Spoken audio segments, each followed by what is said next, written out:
Good evening, Dolphins fans. Welcome to another episode here of On the FinSide with Kat and Paul.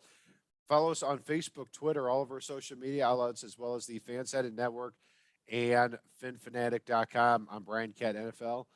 Paul is Still fanatic_pick. Fanatic_pick on Twitter. The Dolphins stay in the win column here, beating the Chicago Bears in dramatic fashion, 35-32. I was lucky enough to be at the game here, and yeah, it was a good time. And before we get into the game, Paul, I've got to share a story with everybody. I ran into Michael Dieter's dad, and basically what happened. So we were outside after the game. You know, every Dolphins fan that has a jersey, usually I try to go up and talk to. And I noticed there were three people with Dieter jerseys, number 63. So then I went up to one of them and I shook his hand. And I said, I've got to know the story. Like, are you guys related to Michael Dieter? And he said, yeah, I'm his dad. And I said, to him, well, one day he might, I think he's going to be a pretty decent center or guard.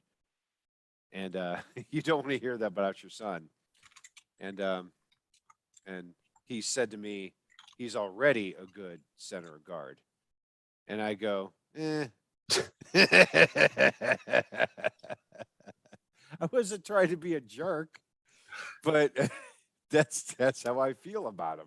I'm sorry. So I hope nobody runs into my mom one time and like hey, Someday Cat may be a good podcast host. He's already a good podcast host. Yeah, one of these days, Cat's going to be a decent podcast host. And if you said, he'll be okay one day. That's it. Oh man, but I wanted to share that with you. But Paul, it's great to stay in the win column here. Dolphins win 35-32. Obviously, some problems with stopping Justin Fields. There were some problems with stopping Lamar Jackson several weeks ago. And now you've got, two different, running back or quarterbacks who are special at running the football that the Dolphins could not stop. And I don't know if that's an issue or what, but a lot of broken tackles today from Justin Fields. Yeah, no, I mean, it's Justin Fields is just getting special at doing that. The one guy that really seemed to be able to combat it is a guy that's sometimes on the field, sometimes not, but a guy that I know that you're a big fan of. And it seemed like Duke Riley was very good at getting there to help kind of prevent that in moments and force things. But no, I developed a healthy sense of respect for Justin Fields' legs in this game. And it's very much a sense of, McDaniel's a big fan of letting them do the things that aren't going to actually beat you, but keep them preoccupied. That said, one thing I do want to bring up here is somebody I pointed out and thought was on the brink of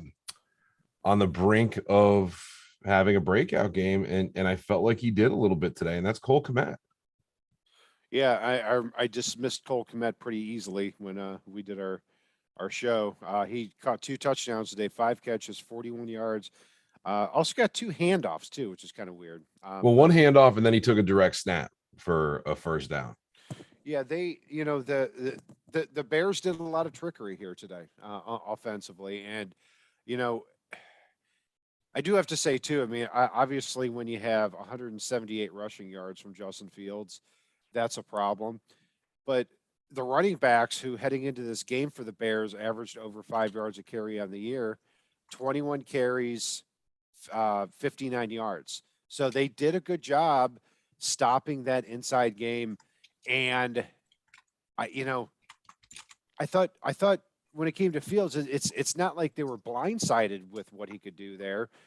They just, I thought they had him bottled up so many times, and then he just broke tackles. I mean, one of them was a 60-yard run, another one was a 20-something yard, another, 17 yards. He just got away from him, just a lot of broken tackles.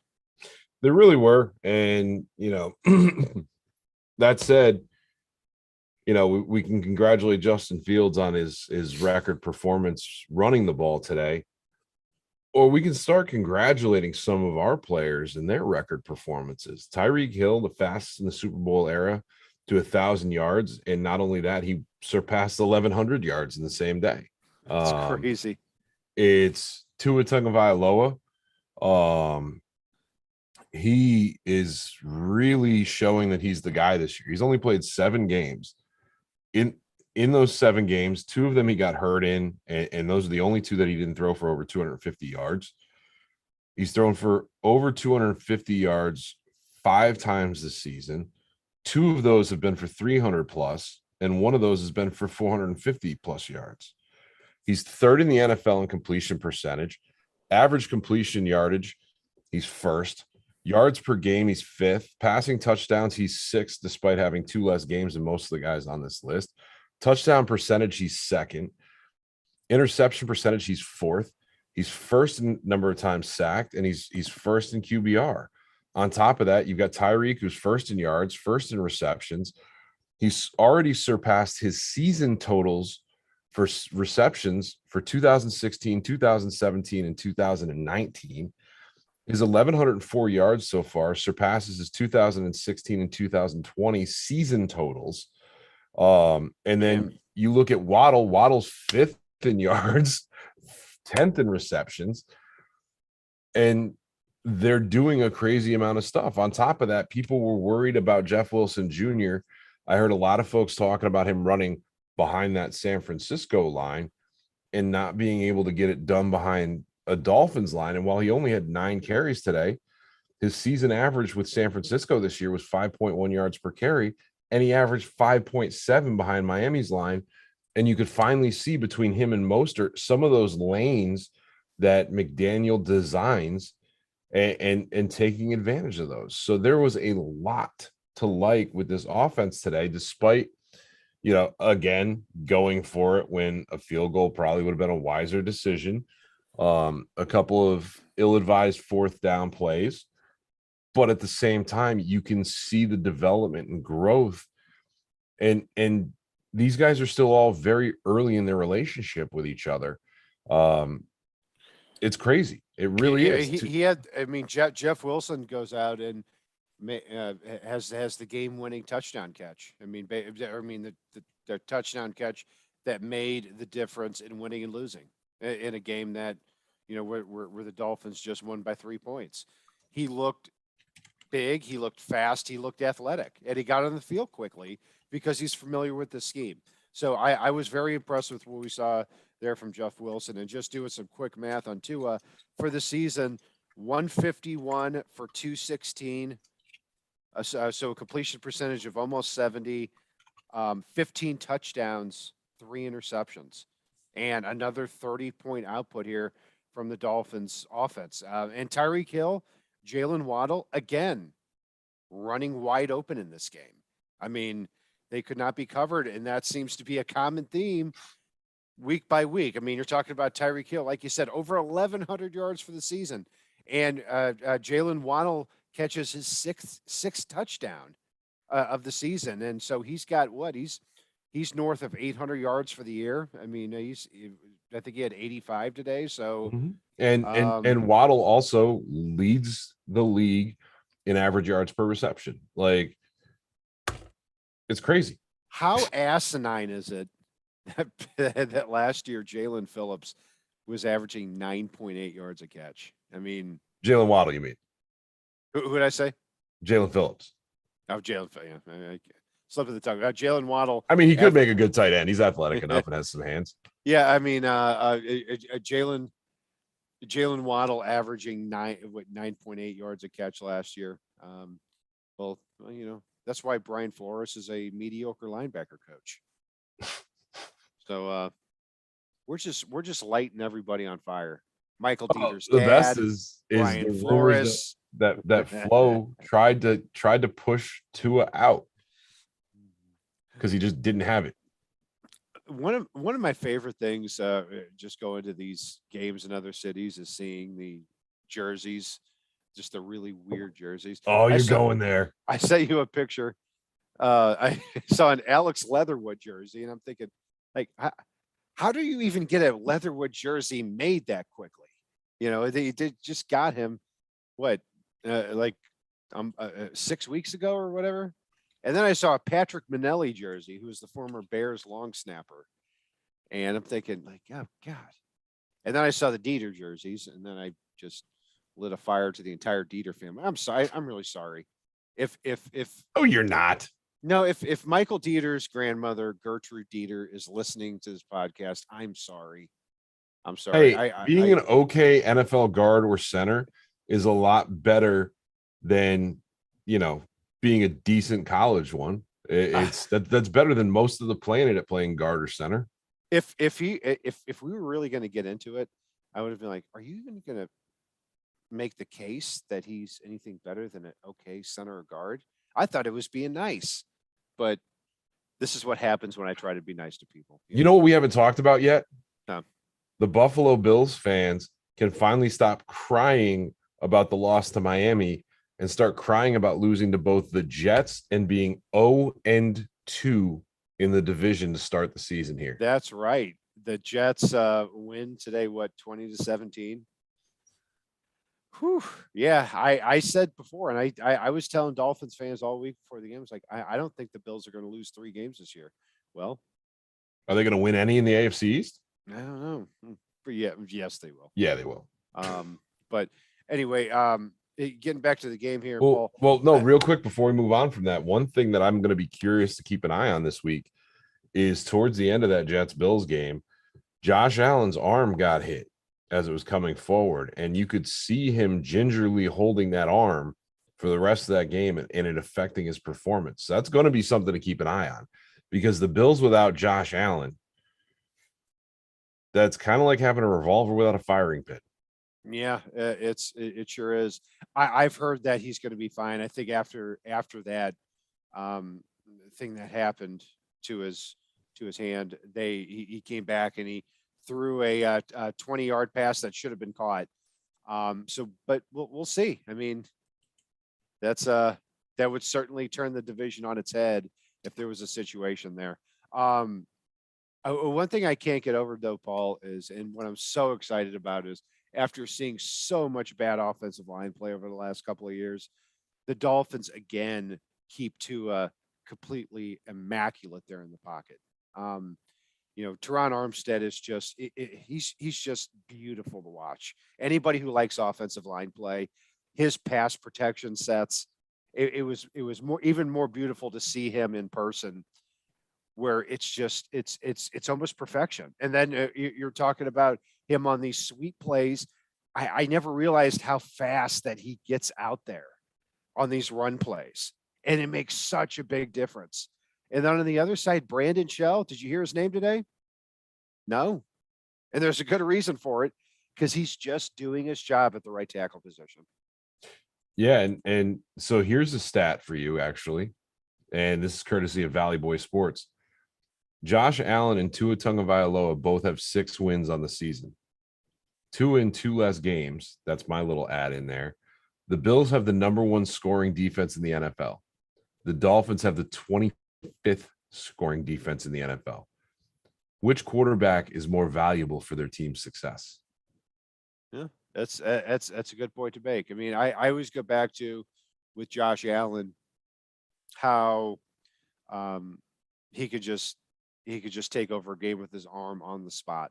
I think Tua is at that spot? Not really, but I mean, at a certain point, you can't argue with a ratio of 5 touchdowns to 1 interception, and that's what Tua is doing here. I mean, Josh Allen's on pace to lead the AFC in interceptions, from what I've seen. Is he? That's a stat that came out today. Might be right. I'm going to confirm that while we're here. So yeah, I mean, and then now for the first time, I am looking at who the Bills are playing in the next several weeks, that they can. Okay, if we can get to that game in December, where the Dolphins go down to Buffalo, and Buffalo will be favored in that game, no doubt about it. It's going to be a cold game.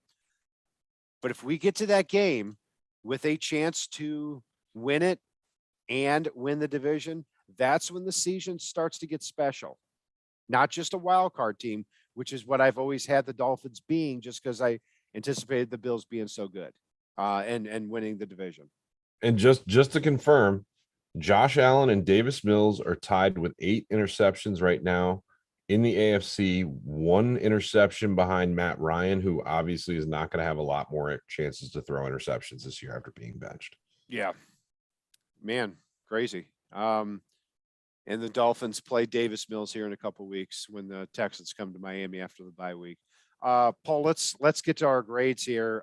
Tua, I mean, what you look at that touchdown to Jalen Waddle. I mean, the anticipation and the accuracy it takes to make that throw on the road when the stakes are high. And you also look at just the chemistry he and Tyreek Hill have. I did not see a lot of missed throws from Tua at all today. I mean, and the ones that were missed were by an inch or two, like that 4th down pass to Waddle. And on top, the other thing we have to factor in too is how many yards did he have in pass interference calls today? Yeah, absolutely. That Tyreek Hill pass interference in the end zone put the ball at the 1 yard line. So you're talking about 302 yards passing with another, if I had to estimate, 60 or 70 yards in pass interference penalties. This is an A all day for me. I am 100% there with you. It's Tua killed it this one again. And really, without that pass interference, he would have had 4 touchdowns today. Yeah, and he would have had 4 last week too if the Trent Sherfield catch would have been reviewed. I mean, it's getting exciting here when it comes to Tua Tagovailoa. Good for you, man. Good for you. At running back, Jeff Wilson, at the very least moving forward, is you would have to think is going to be kind of a 50-50 with Raheem Mostert. But 9 carries, 51 yards from Jeff Wilson, as well as the touchdown reception that, that's not an easy play to make when you come here just a few days ago.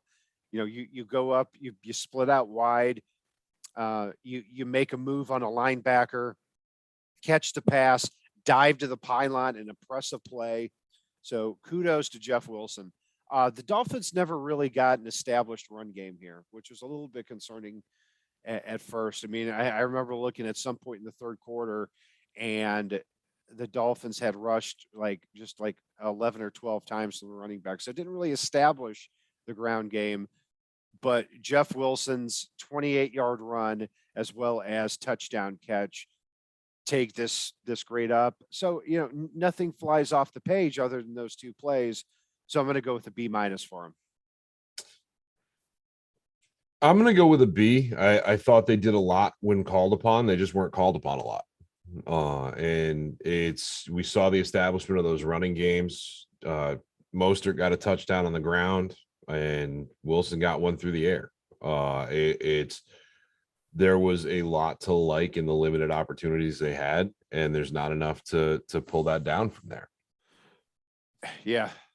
Wide receiver and tight end, I'm going to kick it back to you. I really wish Durham Smythe hadn't looked away and, right as Tua started cocking his arm back on that 4th down. But that aside, Tyreek Hill and Jalen Waddle combined for 12 receptions, 268 yards, and 2 scores today. This is an A+ without anybody else involved. And Cedric Wilson suddenly showed signs of moderate life in this game. Not to be a bean counter, but I think it was 12 catches for 218. But also when you factor, no, that's not 218. That's Waddle had 5 for 85, and Hill had 7 for 143. Right. Oh, you're right. Shit. Damn it. So 218. But still, we talked about the pass interference penalties too. When you factor those in, it does get to that number. And I think if you have a 30-yard pass interference call, like Tyreek Hill had, as far as I'm concerned, that's as good as a reception. So that's the amazing thing, is not only is this Tyreek 228. Hill, yeah, so 228. So not only does Tyreek Hill have 1,100 yards in the year, he has at least another 100 in drawn pass interference penalties, which is incredible. It is very impressive. Trent Sherfield, 3 catches for 27 yards. Just workmanlike is the term I use for Trent Sherfield. Cedric Wilson caught 2 passes for 23 yards. Also threw a couple of key blocks there. So I'm glad he's getting a little bit more involved. Mike Gesicki, 1 catch for 3 yards, but I always think that he is your classic decoy at this point. I'm still glad the Dolphins didn't trade Gesicki because they wouldn't have gotten more than, in my opinion, a 3rd-round pick for him. At that point, I would have rather just hung on to him. So I am going to go with the receivers. I mean, they just can't. Hill and Waddle can't be covered, and that's a major thing in the game. I'm gonna go with an A-. O-line, back to you, Cat. Offensive line here. So yeah, I mean, this is something I always look at more on Sunday night, Monday morning. But when you don't hear a player's name, that's usually a good thing in a type of game like this. And the Bears, I don't believe, had a sack here in this game. They did not. Did not have a sack in this game. And the Lions had 2 sacks last week on blitzes. So I really don't blame the offensive line much for that.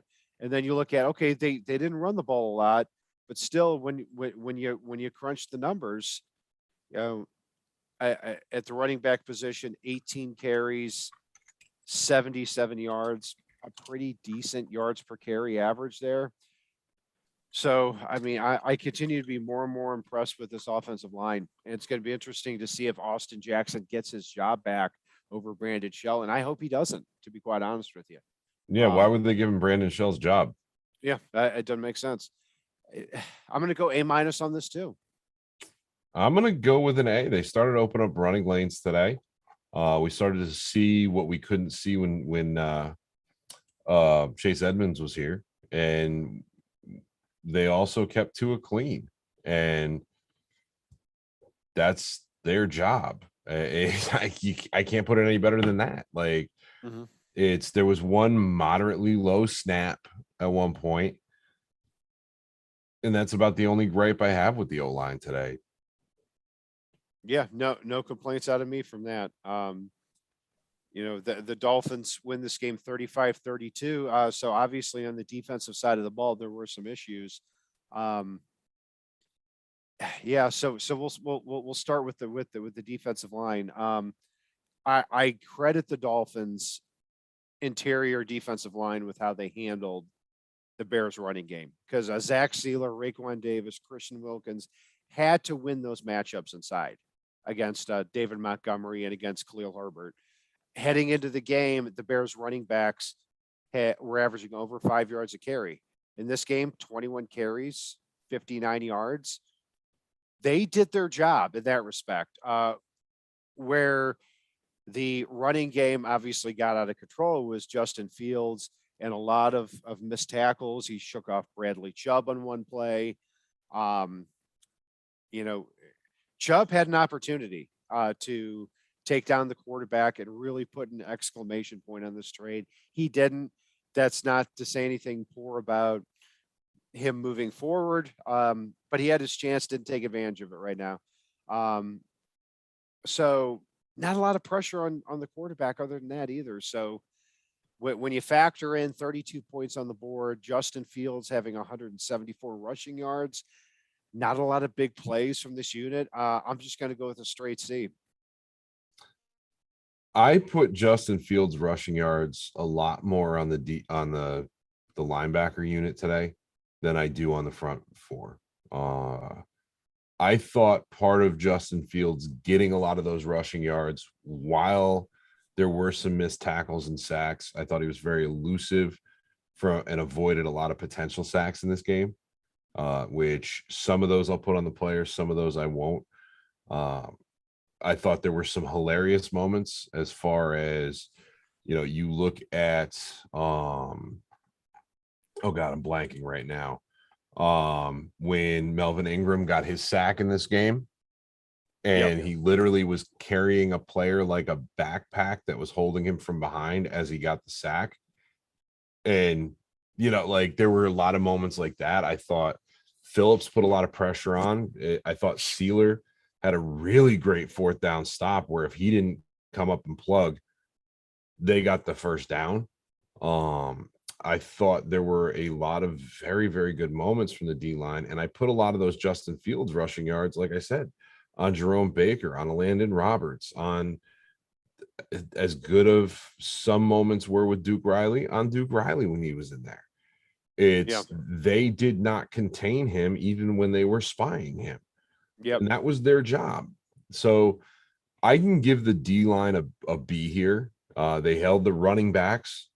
They made some key stops. They made some key tackles. And they did put a lot of pressure on Fields, which forced him into taking off with the ball. So given that, what's your grade for the linebackers? For the linebackers, I'm going with a D here. They struggled to cover Cole Kmet. They struggled to contain Justin Fields. They didn't do a lot, and it was very noticeable when they didn't here. And your job as a linebacker, first and foremost, above and beyond all things, is to make tackles in a way that it isn't for the front four and it isn't for the back four. Like, that's where the biggest issues were today, were the linebacker unit. I'm going to match you on the D for the you. Actually, I'm going to go D minus. Okay, D minus. I'll stay with a D. I mean, I think you said it all there. I mean, they not only missed a lot of tackles, but they weren't in the right spots a lot of those times too. So there's just a pretty unimpressive performance. And that's what happens when, you play the Bears and they put up 32 points.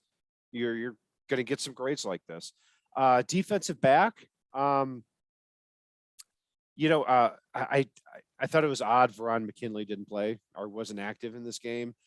He goes from, he's on the practice squad. He starts last game against the Lions, and now he's just flat out not active. I thought that was a little bit strange. But,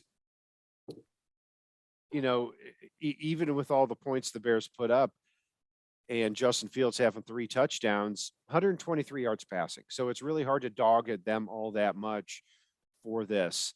Keon Crossan had a pass interference penalty, and there was also another one at the end of the game that should have been quite honestly flagged as well.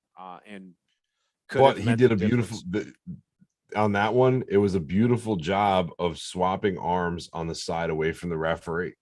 Like, it really was.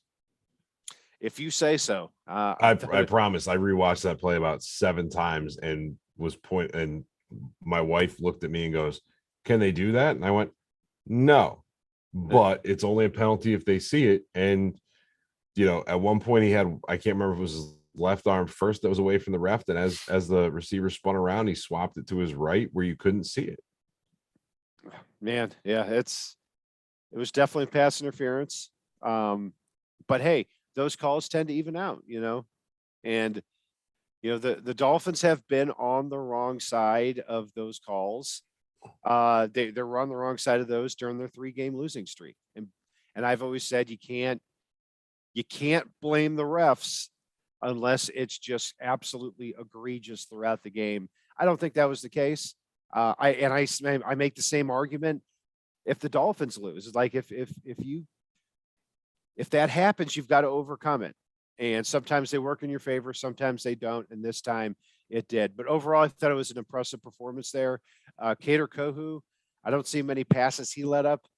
Xavier Howard had the Darnell Mooney touchdown against him. But overall, Mooney, 7 catches, 43 yards. So to me, it was an impressive performance from the defensive backs, and any offensive explosion from the Bears obviously came on the ground from Justin Fields. So I'm going to go B+ for defensive backs. I'm going to go with an A- here, especially when Kader Kohu was called out before the game for being one of the matchups to target in fantasy for Mooney going up against him today. And literally, I think Kader Kohu actually retweeted it with bro, he had one catch for 9 yards. Good looking out. Like, it's, I thought the safeties played well. Javon Holland was all over the field. Eric Rowe was all over the field. Cater Kohu led the team in tackles. Xavier Howard got a little bit robbed on what I think should have been an interception there. I thought that was a pretty weak pass interference call, to be 100% honest with you on that one. So maybe the one later was a makeup call. I don't know. But overall, I thought they played well. It's I can go. I'm going to go with an A- for the secondary. The problems were at the second level today, not the third. Fair enough. Yeah, I mean, I don't disagree with anything you said there. Special teams, Jason Sanders badly misses just a chip shot field goal that would have put the Dolphins up by 10. Just when I'm starting to feel like Jason Sanders has completely come back, and he's done great the last 2 games, he misses a kick like that. I totally forgot too, at the tailgate, somebody was wearing a number 2 jersey, which I thought I went up to him because I thought it was like, how'd you get a Bradley Chubb jersey made so quickly? And it was a Matt Hawk jersey. Instead, every time I see Chubb run around, I think of Matt Hawk. I'm like, that's a punter number, bro.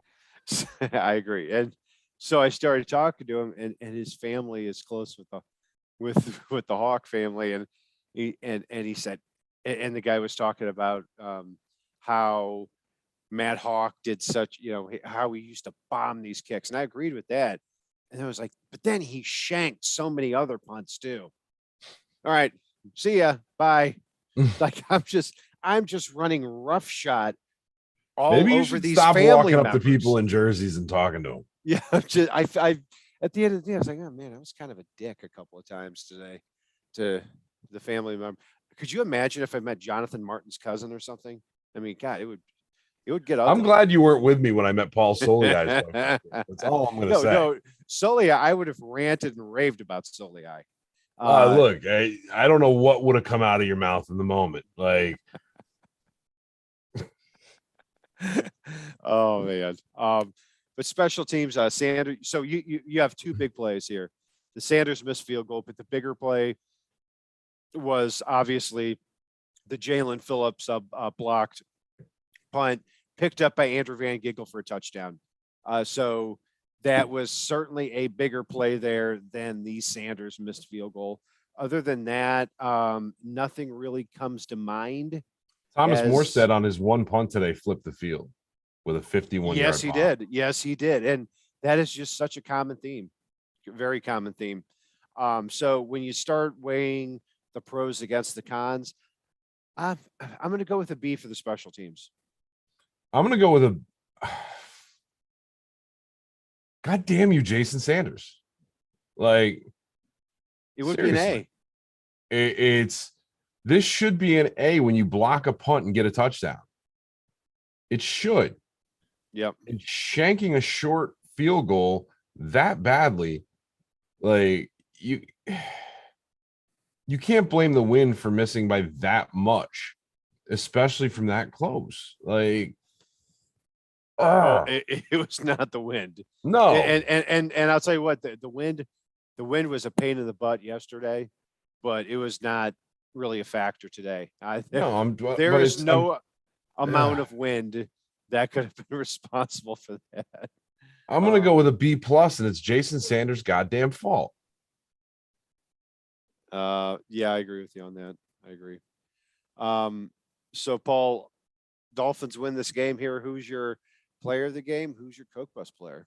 I'm going to give Tyreek the player of the game. He's been such a difference maker this year and really opened up this offense.